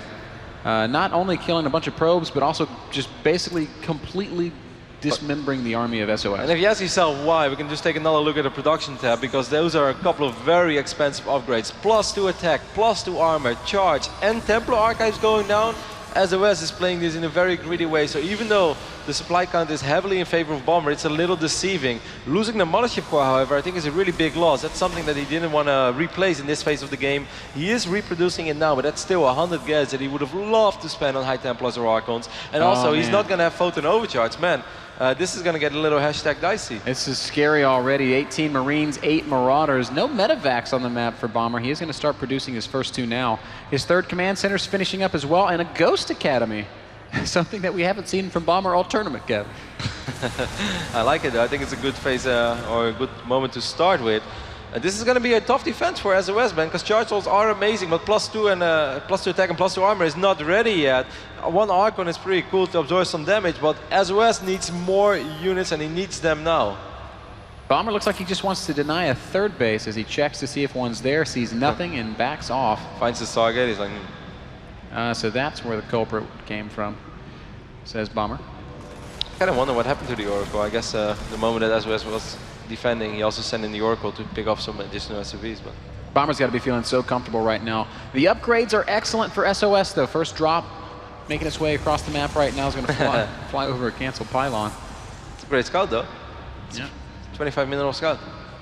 A 2-2 Protoss against just 1-0 Terran. Bomber's cut his upgrades pretty substantially this time. But he is getting ghosts, and that is extremely important. If he's able to land EMPs and maybe to deny. I love how SOS is doing this as well. He's just like, go ahead, try to drop me. And Bomber is like, I'm not falling for that. Good feedback, does a little bit of damage on the matter of fact. High-level play from both these guys. Bomber refusing to commit to a dangerous situation. SOS refusing to allow a dangerous situation to unfold. This probe is like a ninja, hiding pylons everywhere. Look at this Marine.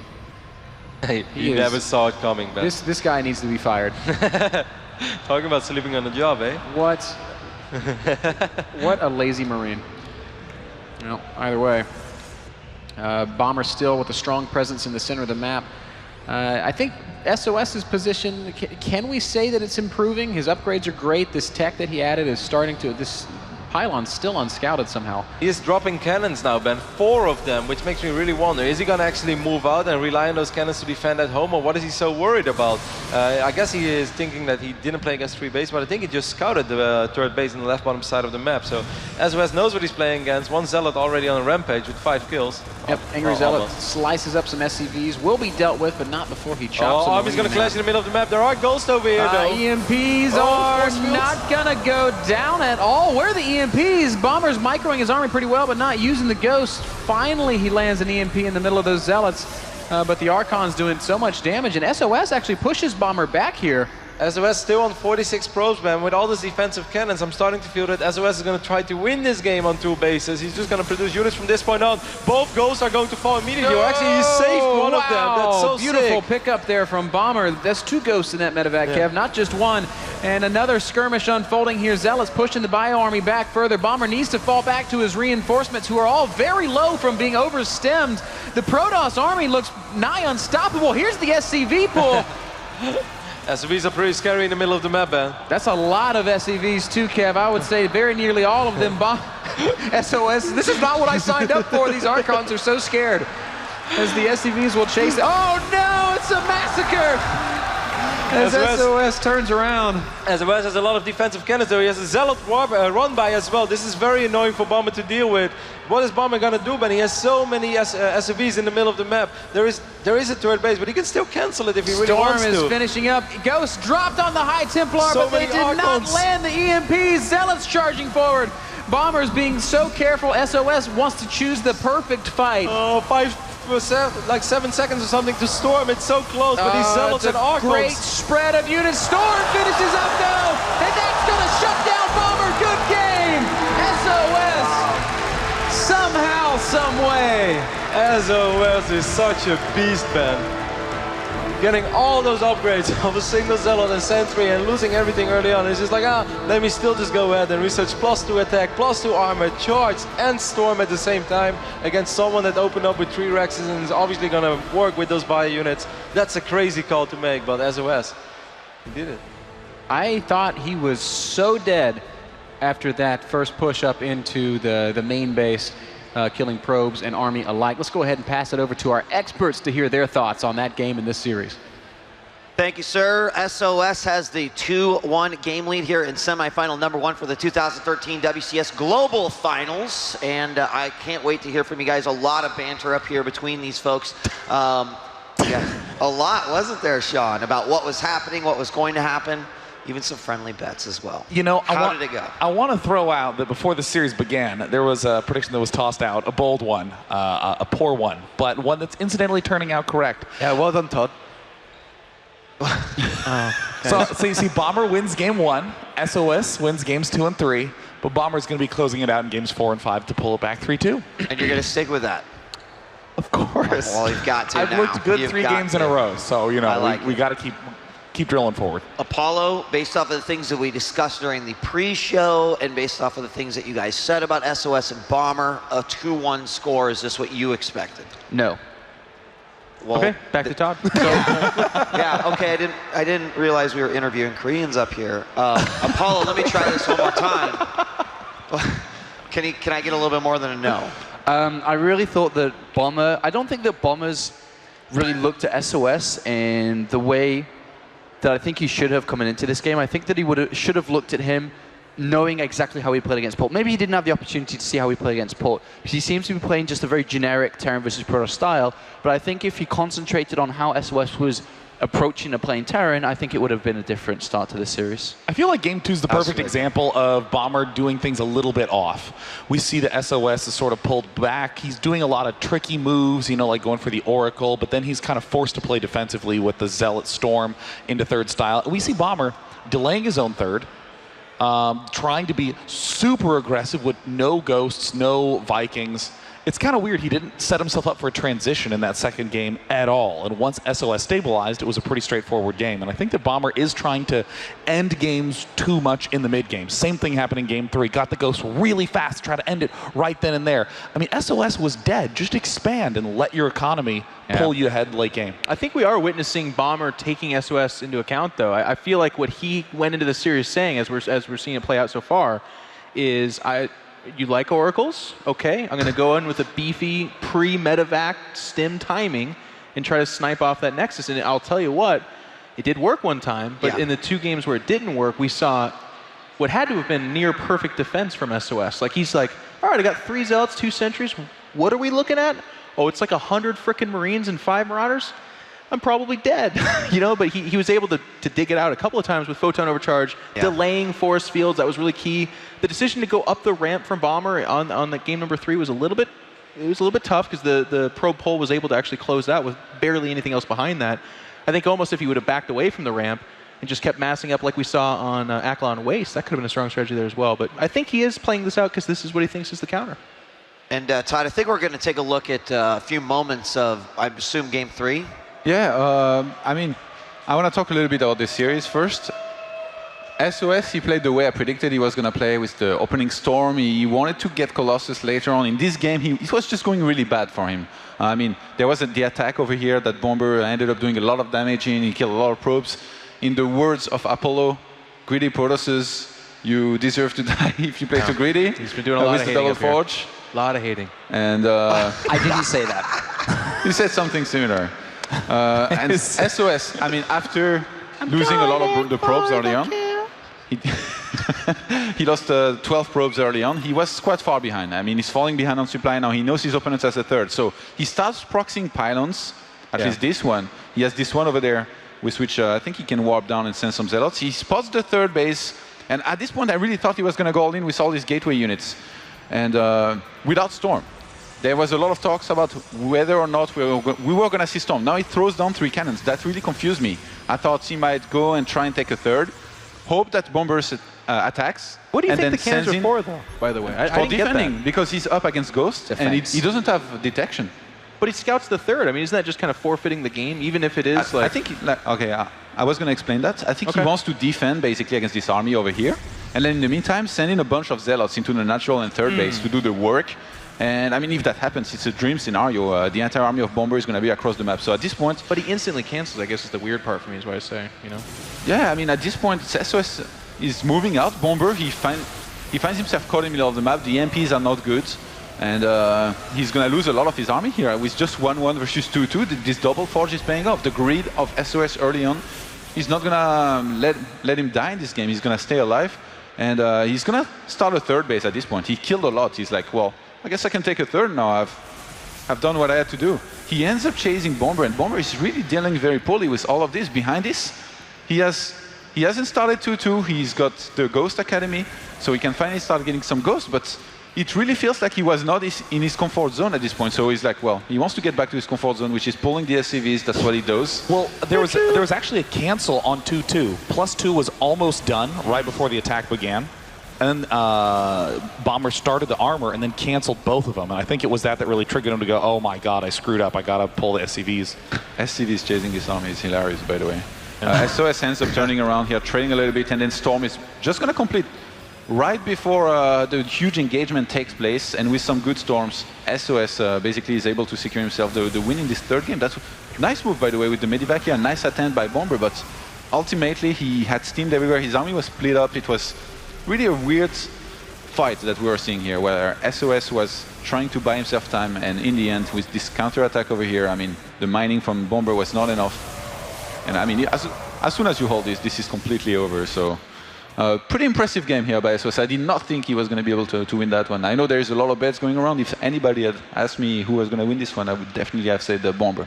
Well, moving forward into Game 4, Belcher is going to be the next map. What do you guys think we have in store? I mean, Sean, you've already kind of made the declaration that Bomber's going to take 4 and 5, knowing the maps, and still okay with this.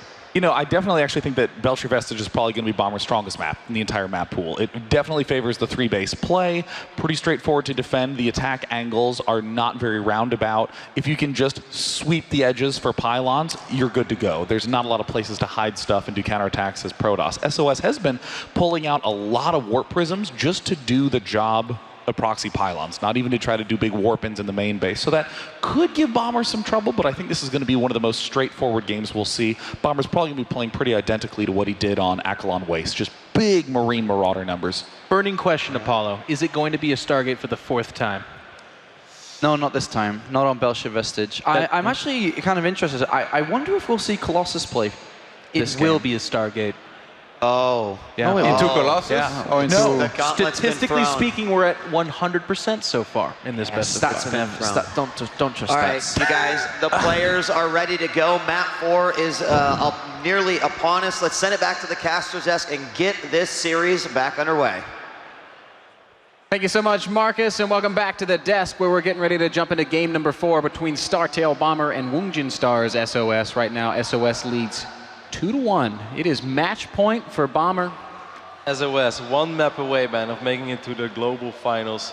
There's only one person in this entire building who thought that would happen. There was one person in the world other than SOS who thought so, man. People were making fun of me on Reddit and Team Liquid, also calling me a hipster and stuff. Just ahead of the meta. The original hipster nerd, Kevin Rotterdam Vanderkoor. We're moving on to Belcher Vestige, Kev. And he's not there yet. We should never count out Bomber, as he's just such a fantastic Terran player, and you know, just 2 maps. Basically just winning a best of 3 2-0, Ben, and then Bomber is still in the grand final. So right you are, Roddy. Belcher Vestige is the map, and spawning up in the top left-hand corner, the red Terran player from Startail, he is Bomber. A lot of Bomber fans in the house. Bomber's opponent in the bottom right-hand corner, the blue Protoss, leading 2-1, SOS. I want to remind everybody at home that you can watch the first-person point of view streams from these players at the Esports Plus stream. That is happening somewhere on the internet. I don't have the URL in front of me, but it's out there, guys, so go check it out. I actually think when I come home, Ben, I'm going to watch the VODs from that, because I think that'll be super fun and useful. And I want to see how SOS is somehow just able to put his units in the right position all the time when he has no observers. That's not fair. It doesn't actually make sense. No. I need 4 observers in general to be safe. SOS makes 0, or sometimes 1. He just knows, man. He knows when he doesn't see the army that it has to all be in Medivacs, hiding somewhere. I must say, Ben, what I really will take away from this series is that we saw a lot of cute small moves. Like, for instance, one time when Bomber went for the big drop on Ackland, that he sends the 2 empty Medivacs at first with his 4 Medivacs with the bio units inside of it a little behind, saying like, hey, please feed back my first 2 Medivacs. I think that's really cool stuff. In the last game, the hallucinated Oracle, you know, pulling away the SCVs, the real Oracle flying in. Even when it's only 3, 4, 5 SCVs on this level, on this stage, with so much on the line, man, if I could ever kill 4 SCVs, I'd take it any day. Is this a faster gas than what we've been seeing, or is everything still the same? Maybe I'm just crazy, as it does look like Bomber's once more going to be opening up with a Reaper. You are definitely crazy, man. That's no news to anyone here. Today, no one learned. Cybercore being wiped in for SOS, and so far everything is standard. He'll most likely just be a Zealot into an expand, or maybe he's going to try to be greedy and skip the Zealot, but since Bomber has already attempted to drop an engineering bay once in his natural, he's definitely going to just go ahead and pull the Zealot. I was also thinking if we're going to see a Stargate or not, and I'm not sure, because I really thought that on Derelict we were not going to see a Stargate, but he did make it, so what do you think, man? I don't know what to think anymore, Kev. I really don't want to say no Stargate because even when it hasn't done anything for SOS, the games have been fine. It's never really put him behind. There's the Nexus going down right on time. Still no indication that SOS wants to go one way or the other. Bomber is looking absolutely standard. There's that reactor that we've seen every single game. There's that command center on the low ground showing us supreme confidence from Bomber. Now, he had one, or SOS had one opportunity to walk across the map with a Stalker and a Mothership Core and do some very real damage. I wonder if he might make that adjustment here now that we're on Belshir Vestige. Yeah, that's true, but the first Stalker is not in production yet, and I think he could have started it a little bit quicker if he wanted to. Also, though, we shouldn't forget that Bomber first sends the SUV and then starts scouting with the Reaper, so he does have a lot of time to identify what he's playing against and still, you know, take the necessary measures, drop the bunker ASAP, make sure that Marines make it over there in time. And we actually see a Sentry first for SOS, so this is definitely a little different, man. He's not going to open up with a Stalker, it's going to be Sentry first. And that could mean no Stargate, Kev, as that gas is going somewhere new this time. Bomber's gone 3 racks this time, so maybe feeling that he needs to have that extra Marine production out because it has been Oracle every single game. 2 additional gates being wiped in right now. This could be for defensive purposes, but could definitely, you know, go for some aggression as well. Maybe get a proxy pilot out somewhere in the map. We saw Duck doing this against Innovation. It's one of those openings where, you know, I can march across the map with my Mothership Core with only 2-3 units, but if I see you barely have anything, I can warp in 3 additional units, and suddenly it's 5 units in Mothership Core, maybe a time warp going down, because this is the exact same way as Duck opened. But considering the fact that Bomber has opened up with 3 Rexes and not with 2, or even sometimes, you know, you see Terrans go super greedy and go 1 Rex into factory immediately, I don't think that SOS ever wants to think about being aggressive, as he would just play into Bomber's hands. There's the Robo that Apollo was talking about, so we could be seeing Colossus play on Belshir Vestige.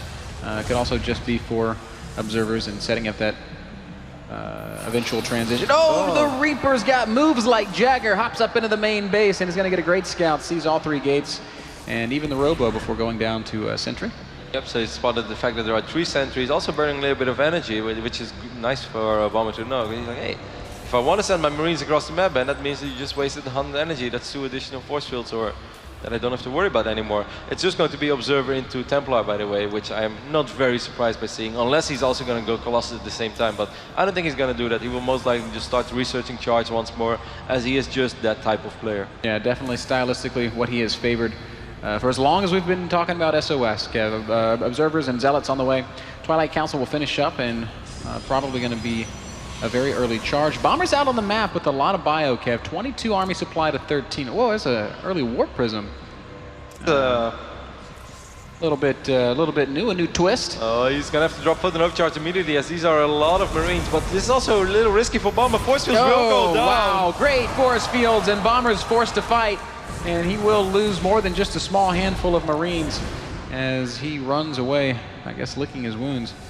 That Warp Prism will be out on the map shortly, and that's going to give SOS some strength, some ability to apply some counter pressure. The Observer that's making his way across the map as well is extremely important for SOS. It's the moment that SOS is going to see, okay, there's no third command center. He's going to see the timing of the factory and above all the starport. Now he just knows, all right, I'm just going to macro up on 2 bases for a little while, because it seems like you are staying on 2 bases for a while. So I don't have to go up to 3 bases at this point, because if it's 2 base against 2 base, but I'm going to have an upgrade advantage, or I'm going to have Storm and Charge, I should be fine for quite a while. I can't help but feel that this is looking great for SOS. Bomber's going to push forward once more. A scary number of bio units, Kev, but with no medevacs overhead. He's going to stem forward. Is there energy for a photon overcharge? Yes, there is. There it goes after the force field's going down, and once again, Bomber gets pushed back.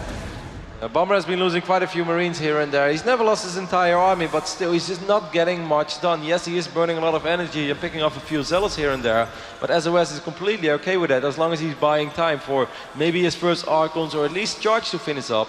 And certainly once those 4 additional gates finish, SOS can actually start thinking about putting on some counter-aggression as well with this Warp Prism. SOS is playing a brilliant game once more. 5 more gates. I think SOS smells blood in the water, Roddy, and I think Bomber will have a very difficult time stopping a huge gateway push from our Protoss player. 1, 2, 3, 4, 5, 6, 7, 8 gates total. Here comes the Warp Prism. He's going to drop a couple of Zealots on top of this middle line. Bomber, his forces are so far out of position. Certainly if SOS decides to warp in a few additional units, but he doesn't even have to. This is getting really tough for Bomber. okay, he's just not really... for a second I thought he was going to send the SCVs across the map. I was like, no, too early. But he's also not sending any units back home. He's just relying on his reinforcements popping out of the barracks. Bomber's pushing forward as if he wants to make an attack. There's no storm being researched. It's just Zealots and Archons against Marine, Marauder, Medevac. And good force fields immediately. It's going to be a lot of dead Marines. Hot pickup, but it only gets 3 Marines. The rest have been shredded.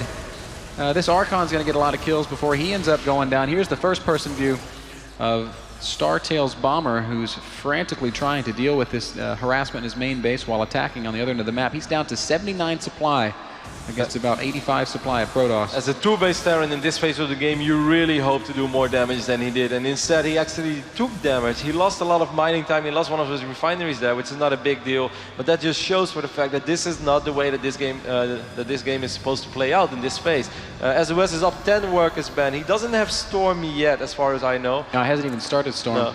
But I mean, he does have that +2 armor on the way. He's going to still have Guardian Shield for the fights. He has Archons. This is going to be very tough for Bomber. Next fight, there will be a Photon Overcharge once more. I really love how sOs is reading these games and be like, as long as I don't need 3 bases, I'm not going to go 3 bases. I'm not going to play into your head. He's really adapting a lot. Oh, here we the go. game is going. Oh my God, All Bomber. comes down to this. Bomber's got a huge army, and the SCVs are going to come join the fight.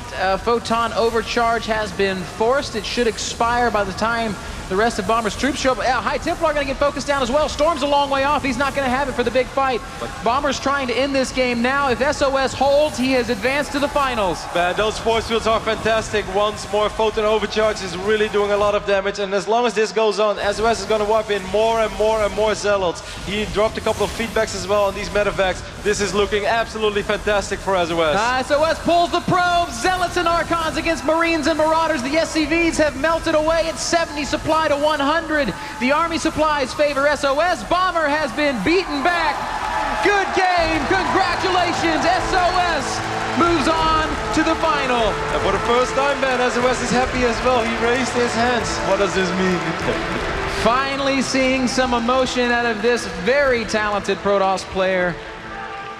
An impressive victory as we pass it on over to Marcus at the desk to give us his thoughts. Thank you, guys. A 3-1. A lot of discussion about that final game up here on the desk. We don't have a whole lot of time before we go to the winner's interview, so let's make our comments quick. Who wants to kick us off? Real quick, DJ Wheat. Yes. It's nice sitting with Todd. We're actually... Well, he's still a pro gamer. I was. Apollo wasn't sure about the ebb and flow of the game. We had to explain it to him. He's like, guys, I'd like to bet money on this because I'm so sure. And we're like, Apollo, you got that caster money. We'll take some of it from you. It was fine. Great. Jeff, your argument, Sean? The only one thing I agree with you on is that this is better for Jaedong. Yeah, you know, we both agree on That's that. the only one thing.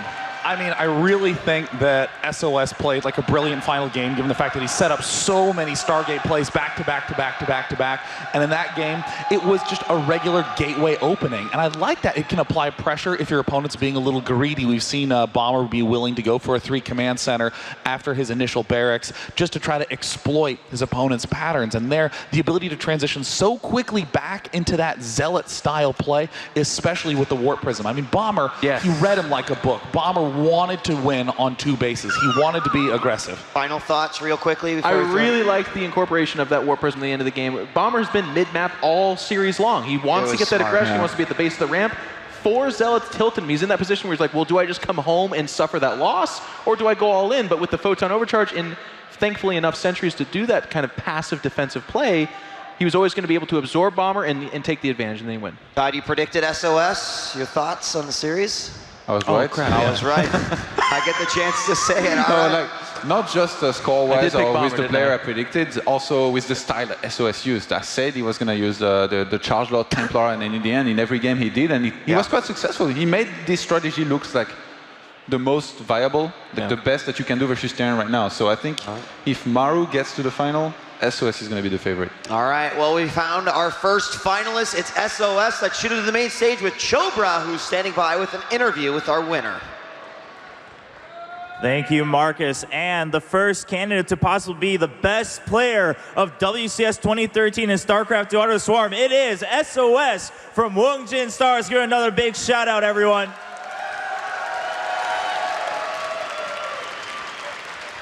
So, you know, for a lot of the Korean players, the first year when they really get to go out into foreign scene, it's it's new to them. You know, to hear you guys chanting their name, I want to see what SOS has to say about that. 일단 축하드리고요. 저희 이번 블리즈콘 와서 이제 결승전 진출하셨는데 방금 이기시니까 정말 관계에서 모두가 막 SOS 환호하고 그랬는데 느낌이 어떠셨어요? 우선 제가 어제 경기를 다 백스테이지에서 했어요. 근데 이렇게 멋있고 다 열정적인 팬분들 앞에서 경기하고 싶었는데 이대로 떨어지는 거 아닌가 해서 좀 그랬는데 올라가서 좋고요. SOS says, you know, yesterday I was playing backstage the whole time on the Esports Plus channel. I was really eager to come out and play in front of such a passionate crowd. And today when I entered that booth, I was a little bit scared I might drop off, but I'm so happy I could win in front of all of you. It's love for the StarCraft 2 fans from SOS. Now, we had the casters, Bitterdam, talking about a little bit of the mind games, and that's why I love both of these players, Bomber and SOS. They really like to play with their opponents' minds. We saw that in Game 2 and 3, one from each. I want to see what SOS has to say about that. 저 이제 두 분 다 어떻게 보면 좀 심리전으로도 강한 선수신데 오늘도 정말 둘째 게임에도 그렇고 셋째 게임에도 서로 막 의료선 먼저 보냈다가 뭐 예언자 먼저 보냈다가 그렇게 심리전 하셨는데 그러면서 뭐 좀 그냥 재밌다 그렇게 생각하셨어요? 아니면 자꾸만 또 그러면 최진 선수 또 뭘 생각하고 있을까 좀 걱정되셨었나요? 우선 상대 선수 플레이보다는 제가 오늘 좀 컨트롤이 좀 안 되더라고요, 생각보다. 그래서 좀 그랬는데 그래도 이겼으니까 좋고 그리고 아까 말 못했는데 백스테이지에서 게임 했잖아요. 그래서 제가 온지 팬분들이 모르셨을 수도 있을 것 같아가지고 저 왔으니까 이제 하나 좀 많이 해달라고. Before he answered, he was like, hold on, I forgot. The reason I was really scared was because I was only backstage yesterday. I was scared that the fans might have forgotten that I was here at BlizzCon. But now that I'm standing here on stage, I really wish that you guys would continue to cheer for me the whole time and continue shouting SOS's name. This guy's hungry for you guys. But also talking about the game, SOS says, I was really worried today because my micro just wasn't as good as Bomber. That's what I thought. Bomber had way more control. He had better control of the units of the map, so I was a little bit scared. But again, glad I could win in the end 3-1 against StarTale Bomber. Now, there's only one stage left for SOS if he wants to take that champion title of the whole year of 2013. And he might have to face two very strong players. It's either EG Jaedong or it's going to be Maru Prime. Let's see what he has to say and who he would rather face in the finals. 그러면 이제 결승전 상대는 아직 정해지진 않았지만 뭐 이재동 선수 아니면 조성주 선수인데 어느 선수를 더 만나고 싶으세요? 원래는 두 선수 다 상관없었지만 제가 8강, 4강에서 테란을 이기고 올라왔기 때문에 결승에서는 저그전을 해보고 싶어요. Originally, I didn't really care which one I would have to meet in the finals. However, now that I've beaten a lot of Terrans, I'd love to play against the Zerg in the finals to take that title at BlizzCon 2013. Once again, this is Wounds Stars SOS, who really wants to hear you guys shout his name back to Marcus. Thank you, Chobra, and SOS declares who he wants in the finals. That's Jaedong. Of course, Jaedong versus Maru is coming up next, and we'll talk more about that in just a moment. But your closing remarks, and maybe more so, SOS moving on to the finals. What are your final thoughts on this game? I think that SOS just kind of shows us that, yes, he's still the creative player and the innovative player he used to be. I think he's shown a new style, or at least a new breed of how to play Protoss versus Terran at this tournament. But not only that, he's backed it up by playing incredibly well, incredibly solid, which I think has been maybe a little bit of his flaw come Season 2 and Season 3 this year. He also just won at least $45,000. At least, yeah. And he gets to play a series for $100,000, which, good for him. That's amazing. I liked his comment about saying he was worried that people had forgot about him backstage. He played, I think he played on the secondary stream like a couple times, but yeah, he played Hero and both games. Not on the mainstream. So it's nice to see him come out here. I mean, again, everyone except for Todd, I guess, was like, well, Bomber's the favorite. Bomber should win it. And Bomber has that big fan base with StarTale and the awesome Red Bull backing, and just he's been a big fan. He's got a lot of fans here. But it's cool seeing SOS make a name for himself. Yep. Really cool. All right, guys. Well, we're going to take a quick break in just a second. Of course, coming up next, the second semifinal, Jaedong versus Maru. But first, let's send it back to the main stage and hear from Paul. Thanks very much, Marcus. We'll check in with the guys for predictions and what have you on our second semi-final very shortly. Don't forget, you can interact with us via #WCS and #BlizzCon. We are down to just 3 players, appropriately enough.